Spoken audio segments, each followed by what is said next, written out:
Welcome to the Tabernacle of David Ministries. The objective of our daily podcast is to present God's fresh word. We are glad to reach, resource, and reform so that you might be ameliorated for our Lord. Enjoy the word of wisdom. Praise the Lord, जय मसीह की। आज के मनन के लिए हम पढ़ेंगे फिलिपियों की पत्री अध्याय 4 वचन 19 से। और इस प्रकार वचन कहता है, और मेरा परमेश्वर भी अपने उस धन के अनुसार जो महिमा सहित मसीह यीशु में है तुम्हारी हर घटी को पूरी करेगा। अपने पत्र में पहले प्रेरित पौलुस ने फिलिपियों की कलीसिया से कहा कि वह बहुत खुश है कि उन्होंने उसकी भौतिक भलाई के लिए अपनी चिंता को फिर से जगाया है। उसने उनसे कहा कि हालांकि उसने अत्यंत भूख, अत्यंत जरूरत का सामना करने का रहस्य सीख लिया है और उसने मसीह यीशु के जरिए सब कुछ करना सीख लिया है जो उसको मजबूत करता है, फिर भी वह उनके समर्थन के प्रति बहुत ही धन्यवादी था।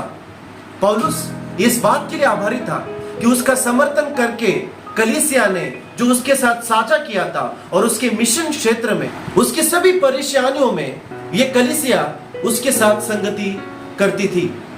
फिलिपियों की कलीसिया एक एकमात्र कलीसिया थी जिसने मकिदुनिया छोड़ने पर पौलुस की जरूरतों को पूरा किया, और जब वह थिस्सलुनीके की कलीसिया में था तब उन्होंने बार बार उसकी जरूरतों को पूरा किया, जो फिलिपियों की पत्री अध्याय 4 वचन 14 से 16 में जिसका जिक्र किया गया है। जाहिर सी बात है, फिलिपियों की कलीसिया एक ऐसी कलीसिया थी जो अपने संसाधनों को और अपने तोहफों को मुफ्त में देती थी, और पौलुस उनकी निरंतर मदद के लिए अत्यंत आभारी था। शायद पौलुस पुराने नियम की उस कहानी के बारे में सोच रहा होगा जो पहले राजा अध्याय 17 में सारफत की विधवा के विषय में लिखा है, और दूसरा राजा अध्याय 4 में धनी शुनेम की महिला की कहानी पाई जाती है।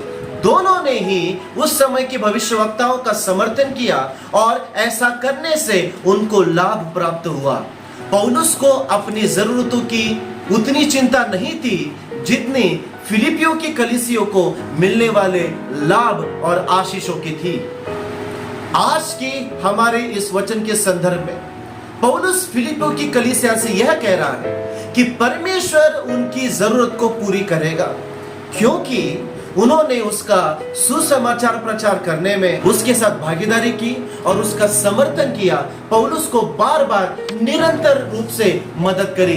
बिली ग्रैहम जो बहुत ही महान सुसमाचार प्रचारक थे, उन्होंने एक बार कहा, God has given us two hands, one to receive with and the other to give with.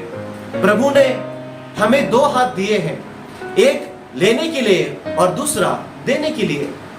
हर किसी को सेवकाई में, मिशनरी फील्ड में जाने के लिए बुलाया नहीं जाता। हर किसी को प्रेरित होने के लिए बुलाया नहीं जाता।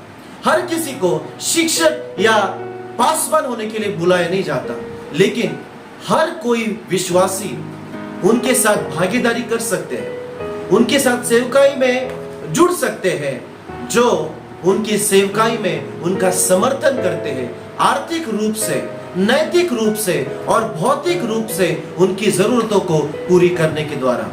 पौलुस का संदेश यह था कि ऐसा करने से हम प्रभु की ओर से आशीषों को प्राप्त करने की उम्मीद कर सकते हैं। तो मेरे मसीह भाई बहनों, यदि आप सेवकाई में नहीं जा पाते हैं, यदि आपके पास समय नहीं है कि आप जाके सुसमाचार प्रचार करें, आप जाके प्रभु के वचन का भेद करें, तो आप ऐसे व्यक्ति की मदद करें जो ईमानदारी से प्रभु की आत्मा में होकर और वचन के अनुसार सेवकाई करता है।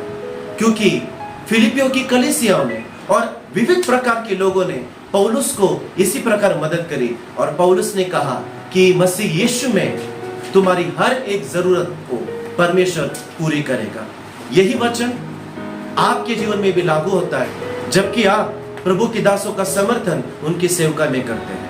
God bless every one of you. आमीन।